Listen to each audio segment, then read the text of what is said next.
to go ahead and introduce our panelists for today for our No Limits panel. My name is Daniel Weinberg. I'm a MakeMusic team member, and I'll be moderating our panel today. Prior to working for MakeMusic, I was a middle school band director in Northern Indiana. We also have Meghan Fulton, band director at Hinsdale Middle School. Meghan is entering her 20th year of teaching in the fall of 2023. She started her career in Oswego, Illinois at Thompson Junior High and later at Plank Junior High, also in Oswego. She spent the last 6 years teaching at Hinsdale Middle School and co-teaches all the curricular bands and pet band. We also have Sean Kemp from Flagstaff Academy. Sean is a veteran music educator whose 22 career has included band, orchestra, choir at the elementary, middle school, and high school levels. He earned his bachelor's and master's degree at University of Colorado and is proud to be part of the staff at Flagstaff Academy, which is one of 4 schools currently recognized as a Trailblazer school to watch by the Colorado Association of Middle Level Education. You can find resources for today's session that we'll be going over and a session handout in the chat that we'll be using the session handout to talk about a lot of our tips and pieces of tech tools. So I'll go ahead and stop the share so that we can go ahead and start our discussion. So we're going to be talking about tech tools today, things in your classroom that enhance your teaching. Both of you have a ton of tools on your list. Why don't we start with some of your favorite tuners? What kind of tuning, tone tools and apps do you like to use? Meghan, do you want to start us off? Yeah. So today Sean and I have kind of put together some of our resources and things that we both like to use in a Canva presentation. So hopefully everyone has access to that in the chat. I will share it very quickly here so you can see.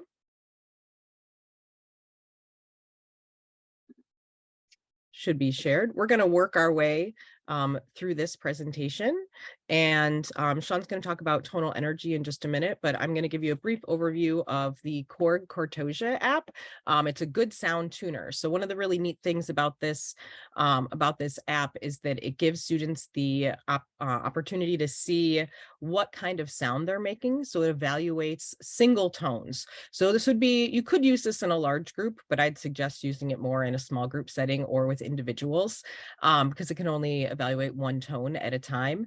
And there's an amoeba shaped object on the screen that fills in the space for pitch stability, timbre stability, dynamic stability, timbre richness, and attack clarity. So students have a visual representation of the sound that they're making. They can also record one short passage at a time and then immediately play it back. And after they've played, the app will give them a rating, a score based on the sound, the overall sound that they made. It can be programmed for most wind and string instruments, not all, but it does not currently look like it has a voice option. So that's one of the things that might not work for that particular app. There's also a metronome built in where you can adjust that and do whatever settings you need. Let's see, what else does it do? Oh, you can collect data. So over time, you can see what type of tone you're making and then collect that data day after day and see if you can improve in whatever category you'd like to improve on. Thanks, Meghan. Yeah. I'm going to talk briefly about tonal energy, and very briefly, because I know how popular this app is, and that, you know, probably everyone's already seen or used tonal energy at some point anyway. It is certainly a great tuner. My kids in my class, every time I have it on my phone, every time I am doing tuning with the class, I'm basically passing around my phone or bringing it to them, and they love the smiley face. They try to make that smiley face get as big as it possibly can, and they get kind of bummed at me if I move it away because they're in tune and I need to check somebody else to save time. They love that. I have also projected it onto my smartboard before, and that has been something that's really really quick. The kids like to be able to do that, especially like even in my elementary beginning band classes that I have. Sometimes I will bring that up because I'll notice that, you know, maybe my clarinet players, their embouchure is too loose, and I want to see if I can get them to understand and see that. But one of the things I find most useful at all levels with tonal energy is actually the analysis function. And if you click on that, then it'll give you basically strength bars for the various overtones in a particular pitch. And that is a great way to get to the richness of the tone and to be able to show them, hey, you know, if you use a little bit more air, if you shape your embouchure this particular way, you're going to get more of those bars. And so that's really, really nice. The next thing that I want to talk about, I think actually, before I go into that, I think cortosia and tonal energy are probably the most common things that we'll talk about today. A lot of the other stuff we're going to talk about is completely out of left field that maybe you guys haven't seen or heard before. This next thing is definitely one of those because it's an app that I had my brother write for me. And this is called Tone Compare. And I'm going to go ahead and share my screen and show you Tone Compare. But while I'm pulling this up, I hope that you guys can see that. I don't see it showing up on my screen yet. Can you guys see the Tone Compare? No? Yes. Yes? Okay. All right, good. All right, so before I start this, I want to tell the story of when I remember when I was a high school junior and I was in my high school physics class. And I had been a musician for a while at that point. I was a serious musician. I knew that I was going to go to college for this. And I knew what it felt like to play in tune. But I remember the physics professor, or not professor, but teacher talking about, hey, here's what happens when sound waves interact with each other. And maybe you didn't know this, but if sound waves, if the crest of a wave, the top part, lines up with another crest of a wave of the same pitch, it amplifies it, it gets louder, which is great. That's why in tune things sound stronger. But the opposite happens if they don't line up. If the trough and the crest line up at the same time, it actually cancels out. And this is the way our noise canceling headphones work. They've got like a little chip and a microphone that listens to the surrounding sounds, and it tries to create the exact opposite waveform, right? And the way that this matters for us is because that's also how the beats in the sound happen when we're out of tune, right? So years ago, I had my brother, who's a programmer, he works for Apple right now. He used to work for a company called National Instruments. And I asked him to write this program for me that shows what happens physically and visually when things are out of tune. So I've got tone 1, tone 2, those are the first two windows, those are the first two sounds. And then I've got the combined tone. That's what happens when you actually like get them out of tune. And then I've got sliders. So I'm going to take this tone 2 and I'm going to make it 5 hertz flat. And you can see the compression that happens there, right? You can see that it gets bigger and then smaller. That's where those crests and those troughs are interfering with each other. We call that constructive and destructive interference. And I can make it more out of tune by taking tone 1 and making it 5 hertz sharp. And you see it goes a lot faster, right? And then it's got a little volume thing. And I don't know if this will really translate, but I don't know if you guys can hear that, but it's really out of tune and it sounds pretty awful. So I'm going to pull that back down. And I'm going to reset this and stop sharing. I pull this app out probably twice a year. This is not something that I do very often. It's not something I need to do very often, but I love for my students to have some idea of what is happening kind of behind the scenes when we talk about things being out of tune. And I do this with middle school students, and it just opens their eyes. I can see the light bulbs turn on, and especially when I attach it to like noise canceling headphones because they're familiar with that, right? You can also do this with something that you can purchase called NCH Tone Generator. And I don't think we linked that on there, but when I hand over to Meghan again, I'll put that in the chat. That's something that you can purchase. You can download Tone Compare. It is only for Windows. It's unsupported. It's not being developed anymore. If you go to that website, you know, it's basically a Google folder. Download the whole folder. You know, it should install fine if you download the whole folder and don't keep it on a network drive. But again, it is unsupported. So if you want something that's supported and will be developed further, NCH Tone Generator is a great way to do that. Yeah, cool. All right. Megan, do you want to talk about your composition thing? Did you want to do the slides assignment? Oh, yeah. Oh, okay. Yeah. Yeah. Yeah, so Okay. we're going to talk about all sorts of apps. We're going beyond tuners here. Yeah, we have so many things to share. You guys are probably familiar with Google Slides. I do a lot of music theory work with my students. I do like 40 minutes a week of straight up theory. And that is half of one block day. We have a modified block schedule. So like I see my kids 3 days a week, every class period, every day of those 3. And then there's 2 days a week when I see half of them for 80 minutes each. And I spent 40 minutes of that 80 on theory. One of the ways that I do that is with Google Slides. And I'll go ahead and share with you that too, actually. So let's go to screen, share. Okay. Hope you guys can see that. This is one of my assignments that I do, for my beginning level students. This is just to make sure that they really truly know how to read notes. And what I do is I create the background first before I add the red dots or whatever needs to move. I create the background and then I export that background of the slide as a JPEG or a DNG file, a graphic file, and then I make a new slide and I set that background, or I set that image as the background. So they can't move anything on this slide except for what I want them to move, right? And then I just let them move the dots around to show me where the notes should be for a particular, for a particular letter, right? And we do this like over and over and over for, a long time, not just this particular assignment, but then we move on to intervals, like written intervals. So I'll say, build me a fifth, and it's not perfect fifth or anything like that. It's just numeric.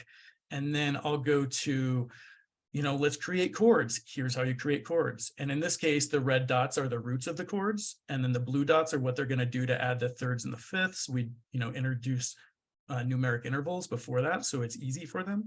And then the letters that you see there, the A, B, C, D, E, F, G in the light blue, that's for them to move onto the red circles to show me that they know what those letters actually are. So even after we've moved past the note reading part, I'm still making them do note reading.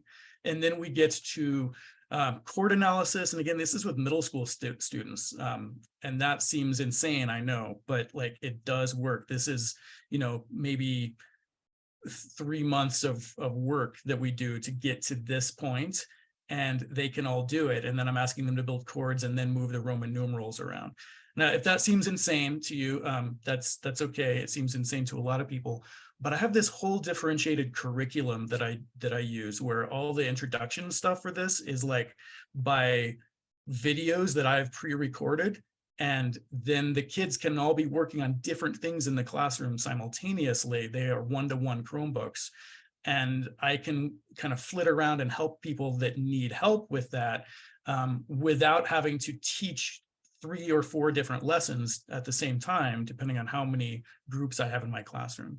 And if you're looking at the Canva document, there's that highlighted yellow thing. I've built a whole website that's got all of these kinds of assignments. I call them note mover assignments, and you can download these as PowerPoint files, and you can import them into Google and it'll convert them to Google Slides, or you can use them as PowerPoint. There's all kinds of resources there that you can use that you don't have to develop anymore, and they are super fast to grade. Okay. Sean, when you use these with your students, we have a question from the chat. Does each student pick a slide to do and add their name, or do they make a copy of the slide deck so that each student can do each page?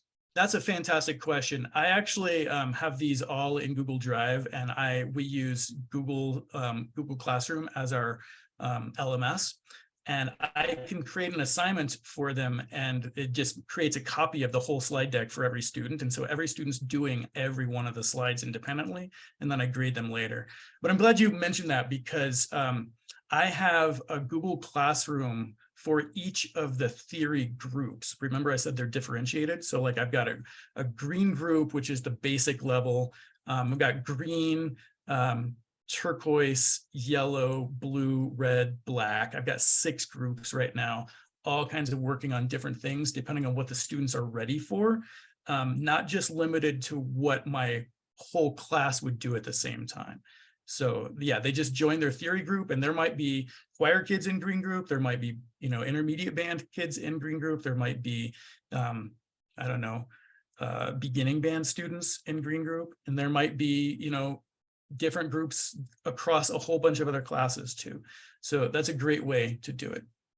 Cool. So just to clarify what you're saying, you are teaching multiple theory classes in the same classroom over multiple class periods. So you might have a whole smattering of students at different levels sitting in front of you at any given time.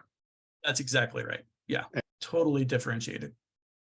Yeah, cool. John, when you were first telling me about this, I felt overwhelmed because it is so much. Can you explain to everybody too how you see your students and are able to integrate this into your schedule? Because I thought that was really neat.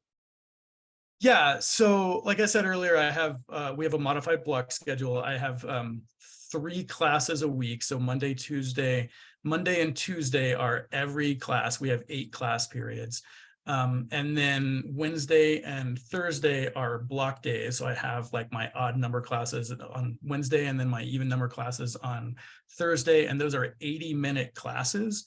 And we spend half of that time playing or singing, because I teach choir too. And then we will go from that straight into what I call theory time. And the kids will bring up the Chromebooks, they listen with headphones so that they can watch the video. If, you know, there's a video for introduction to note names, you know, note name positions. There's introduction to intervals. There's introduction to chord creation, right? So there's all these videos that kids watch, and they will only watch the video that is for their particular assignment. And it'll show up in their Google Classroom. And then on Friday, we're all playing or singing again for the whole class period. Did that answer what you were asking? Yeah. All right. Cool. Megan, take it away. Okay, I'm going to talk a little bit about rhythm resources that both Sean and I have used. They're Rhythm Rules 3 and Rhythm B. They all offer a lot of the similar activities and exercises, but all in a slightly different format. So Rhythm Rules can be used in a large group or a small group. There's 2 counting systems within it, the traditional and then also a down-up system with like a foot tap. There's a study mode as well as a practice mode. So the study mode is for learning the new rhythms, and the practice mode is then for trying to improve upon them and go faster and faster. One of the neat things about Rhythm Rules is that there is a ruler built into the system. And so it tries to give students a visual of the length of a note along with like the length of a ruler and kind of measuring that out. So just presenting them with another way of thinking about rhythm, another way of thinking about time. There's a flashcard type introduction when there's new rhythms, and there is a free trial available, but there's also a yearly subscription with that resource.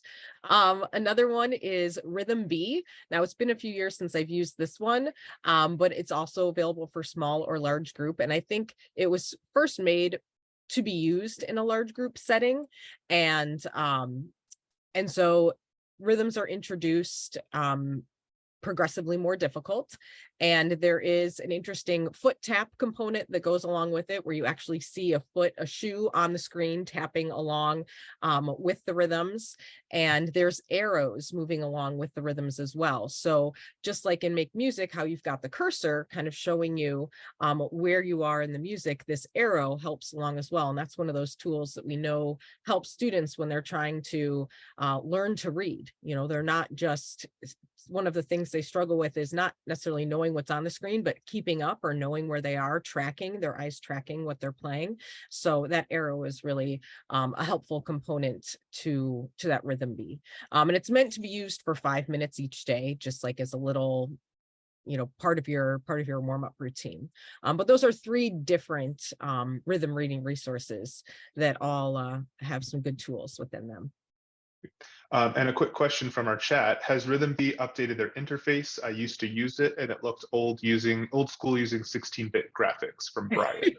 I was just on it yesterday, and it's still it's not quite what I would call modern. Yeah. Yeah, I'll add into that. Rhythm Rules is like that too. Rhythm Rules has actually been around for a long time, but the thing that I love about Rhythm Rules is the way you can sequence things. So I'm going to just share quickly if I can do that. So that's not what I want. Let me share my screen, and then I'm just going to go to Rhythm Rules, which is right here.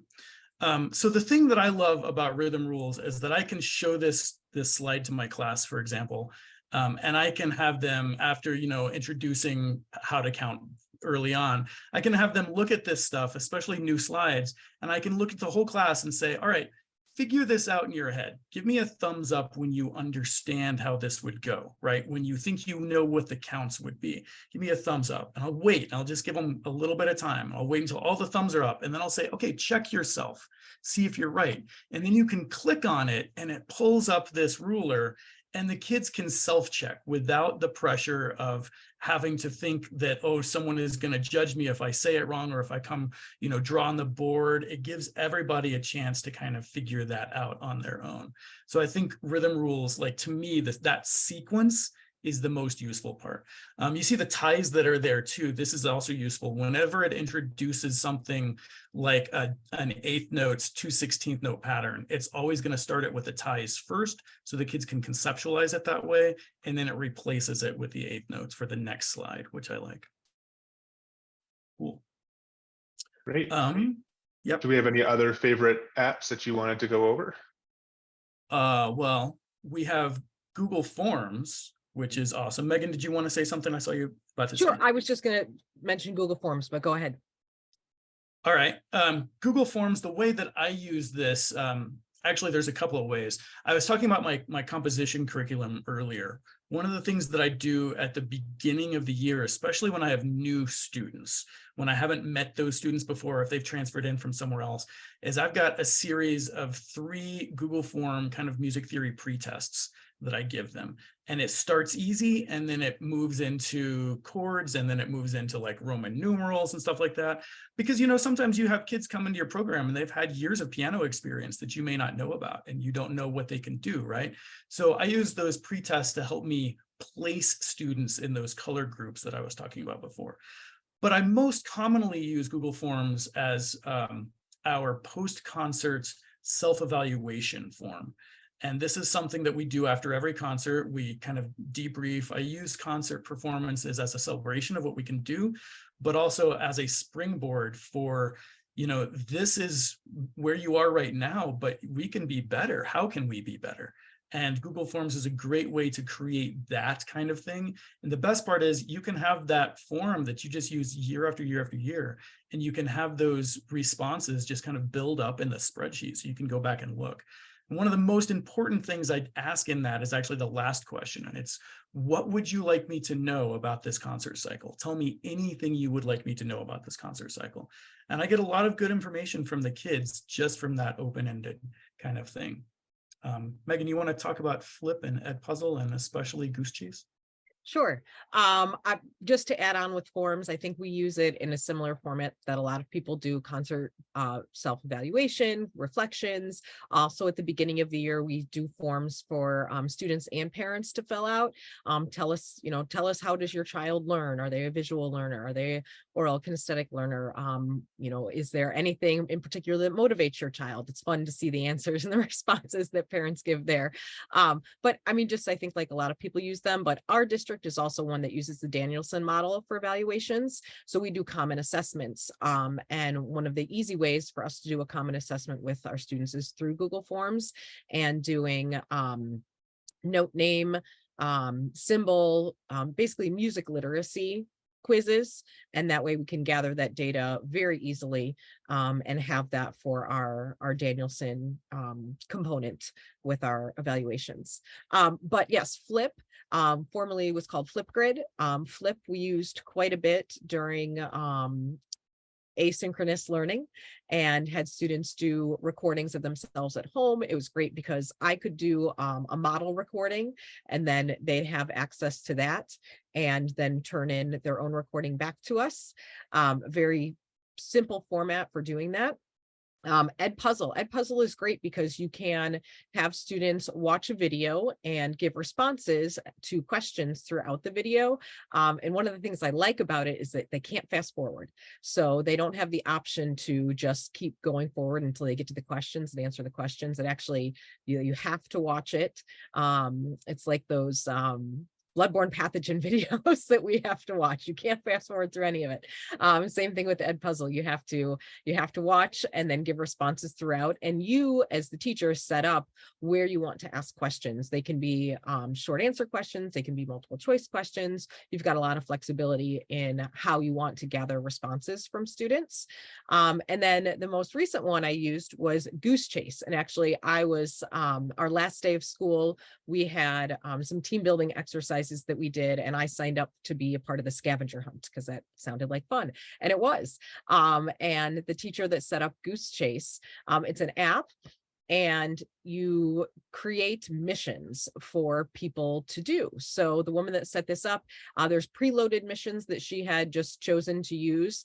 And then, but you can also come up with your own missions. This would be a really cool thing, I think, to use with like high school marching band, with the leadership team, something for them to do as to build teamwork. You have to do things together as a group in order to complete your missions. I want to set it up for the kids in my neighborhood to do something fun in the summer. You know, you could use this with students, you could use this with staff. I think it'd be a great way to say at the beginning of the year, you hand out a handbook to your students and your families, and you want them to find answers to certain questions. You could create missions within Goose Chase and make them find those answers to those questions and take a picture or create a short, 5-second video. It's just a fun new app that I think you could use in myriad of ways. Should I go on to the Harmony Director? Yes, I was gonna say, let's pivot to some hardware items that we like to have in our classroom that we use a lot. So Harmony Director is a great transition. Yes. So we are, my coworker George and I are big proponents of the Harmony Director. We had the HD 200, and now we have an HD 300 as well.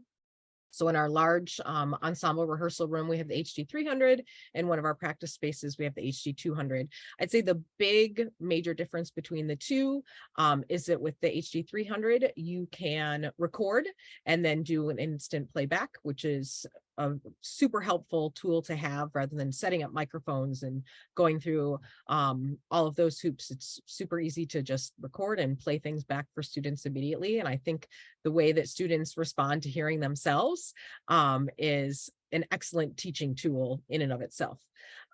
So here's my few top 10, maybe I have top 11 reasons for using the HD 300. First of all, it's a keyboard, okay, with endless possibilities. And I am not, by no means am I an expert. I do have resources for you, however, on people who are true experts at using this. I still am a novice in using some of the basic features, and there's so many more possibilities. 3 of those people are Michael Pote, Alex Kaminsky, and Robert Herrings. So you can look them up on YouTube, and there's videos of them explaining how to use the HD 2 or 300, or videos just of them using it with their ensembles, and seeing the ways in which they make magic happen. If you are someone with more advanced piano skills, you can obviously play it as a piano, but that is not how we use it most of the time. Ours is Bluetooth connected to the speakers in our classroom, so the students can hear it loud and clear, whether the speakers are in the back of the room or the front of the room. I've got my little list here of my top favorite reasons. A simple one, pitch matching. Tuning purposes, you can play a pitch, have students match it. I know we all, at least in the band world, and I'm not in the choir world, obviously they're singing, but we try to get our band students humming and singing as well, so they can internalize that pitch. And it's a great way to get them to do that, whether they're humming or singing. You can plunk out simple, plunk out a melody, plunk out notes and rhythms for students if they need to hear something. I do that especially for one of my horn players. So I'm a horn player by trade, but it requires two hands. So when I want to go and play along with her in a full ensemble setting, it's a little more cumbersome than if I just play the HD 300, I hit F, that means it's going to play in the key of F. I can plunk out her melody while I'm still pointing at the trumpets and telling them to come in, because she's on her own. She's the only horn player in the room and doesn't necessarily have anything to listen and match. But if I can play the melody on the harmony director for her and have that playing loudly over the speakers while she's still getting the trumpets blasting in her ears, she at least has a reference, something to help her gain confidence until she doesn't need it anymore. Something simple like the metronome feature, we start slow, everything's slow, increase it by fours, increments of 4, and we could do that all year long. And it's really easy to just make a super quick adjustments on there. With my percussionists, we'll play something called Bury the Met, just when they're starting off as little beginners, getting them to play in time. We don't want to hear the metronome. We'll have it playing loudly, but we don't want to hear that. If we get to the point where we don't hear it anymore, that means they're actually playing with it and they've buried it.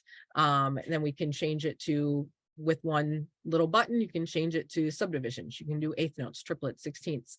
There's really endless possibilities there. Another really fun feature I like to do is have the students play, they can play a unison pitch, or we can play a chord, and first have it play on the harmony director loud and clear. They join in and they match it. And their goal is to create that characteristic tone with that resonance, that sound that fills the space. And if they can fill the space, and then you can totally slowly take the sliders and back away the volume of the harmony director. Did they fill the space that the harmony director was taking up? And sometimes at first they can instantly hear when the harmony director disappears because they're not playing with that characteristic resonant sound.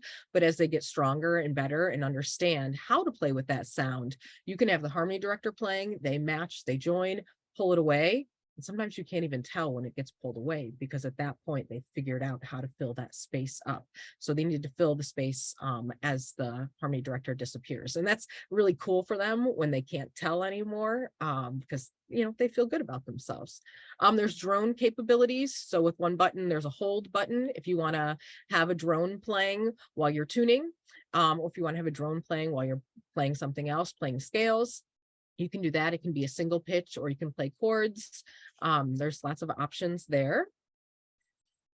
You can adjust what type of tone you would like. There's most woodwind and brass options. Just with one click, you can choose brass, woodwinds, and then flute, clarinet, saxophone, whichever tone you would like. My personal preference is I like the clarinet sound the most, even when I'm playing with many of the brass instruments. You can adjust octaves. So let's say you're playing the trombone line and the tubas have the same line, but you're comfortable right where you're standing. Just hit one button and it'll take the octave down for you, or two, whatever you need. You can do, now this is something a little more advanced that some of those people I mentioned earlier, Michael Pote, Alex Kaminsky, and Robert Herrings, they've got some great videos on using the equal versus pure temperament.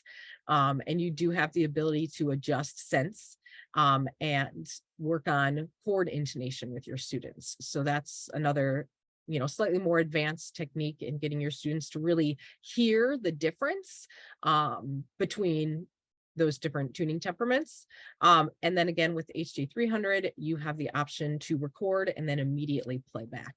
And what a great teaching tool for your students. So yeah, that's the HD 300. And again, those are just the basics. There's so much more. Thanks, Sean, Megan. do you have any hardware items in your classroom that you'd like to add, or anything about the harmony director? I don't. Well, I mean, I want one now. I mean, I don't have one in my classroom, but I would like one. Meghan's actually only the second person that I've talked to who has used one. I saw one brought in for our district honor band this year, and it was really awesome. And I enjoyed kind of hearing what they were doing with it. I think I need to play with it some. It sounds really spectacular, so I would like to be able to do that. They're not as expensive as you would think. So I was taking a look at it the other day. Anyway, I think that's pretty awesome. I don't really have any other hardware things except for, and this isn't on the list, I have Bluetooth capabilities for my, my phone connected to my speaker system in my room. And I will use that because I'm not a pianist. When I'm teaching choir, I'll use that as our warm-ups. Just so I'll use like Andy Beck's vocalize exercises, which they love. My middle school kids adore those songs. And they just sing along, and I can be anywhere in the room and playing those. And that's just kind of a hack that allows me to not be stuck someplace and allows me to pay more attention to the kids. Another hack while we're on that is I have a Fitbit. I'm sure a lot of you have smartwatches. They can do silent alarms. I set silent alarms on my Fitbit so that it reminds me when I need to let the kids pack up, because otherwise I will just blow straight through that in rehearsal because I get too excited about what's going on. So if that works for you, it's something I suggest. But I want to talk right now about Twee, which is a completely new thing. This is still in beta form, actually. I'm going to share my screen with you guys so that you can see it. So we know that AI has burst onto the scene, especially this year. People have been talking a lot about it. Students, unfortunately, are finding some ways to try to use it to cheat on things and assignments and stuff. But this is designed specifically for teachers to use. And it's meant to like jumpstart our planning process. And it's actually marketed kind of towards English teachers. But I don't know about you, but I know that there's a lot of pressure always to incorporate reading into my classrooms.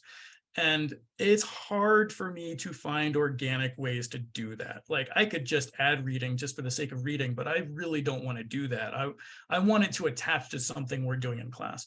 So this is really cool. I'm going to show you first. When you log in, you create an account for it. It's free. You'll go here. This will be your homepage. But then I'm going to just go over to my projects, and I'm going to create a project here. And this can do so many cool things.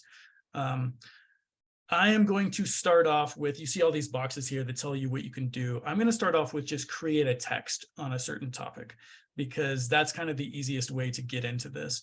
And then I've already like copied this, and I'm just going to paste it in. So what are some common chord progressions in American pop music, right? So you heard me talk about my music theory curriculum that I do.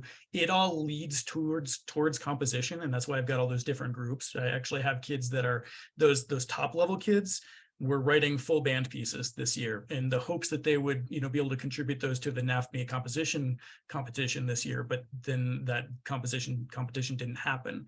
But anyway, like we do a lot of stuff with this. And I thought, what if when I'm introducing these new concepts to the kids, what if I could have this little brief, like 3-4 paragraph thing for them to read, right? So what are some common chord progressions in American pop music? And then you can choose, like the level can be simple, intermediate, or advanced. Let's choose intermediate. And then I'm going to click do the magic, and you're going to see it like just right. And this is insane.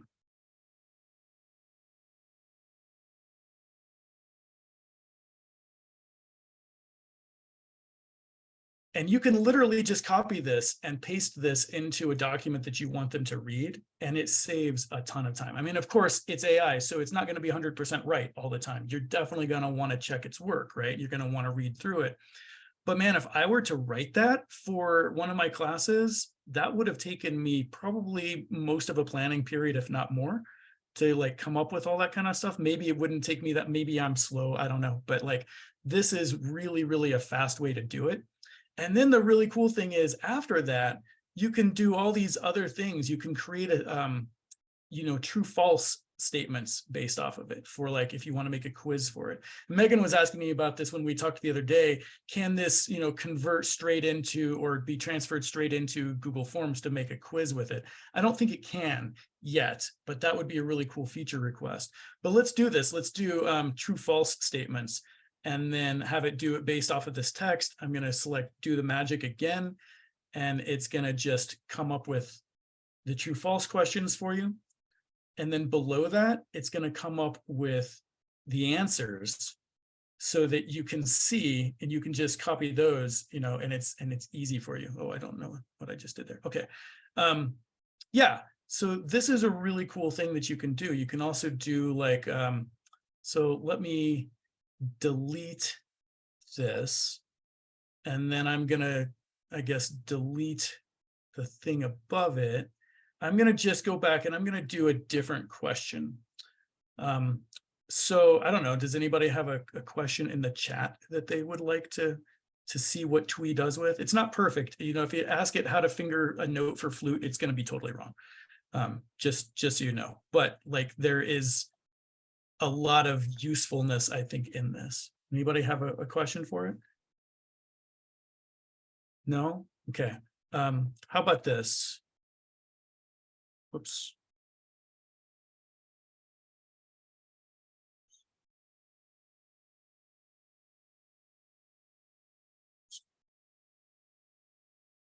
How about this? Who are some famous jazz vibraphone players? Do the magic. So if you were, introducing vibraphone to your students, this would be a really cool thing for them to read. And then you could have recordings of Lionel Hampton and Bobby Hutcherson, right? This would be cool just to introduce. So I think Twee is going to be, and things like it, this is kind of the next level in terms of helping us become better at material production. And you could go anywhere you want with this. I was thinking about attaching this to my theory assignments just as like further background, further reading. But it's pretty cool stuff. Any thoughts? That is a very, very cool tool. But thank you everyone so much for joining, and we'll see you in the next session.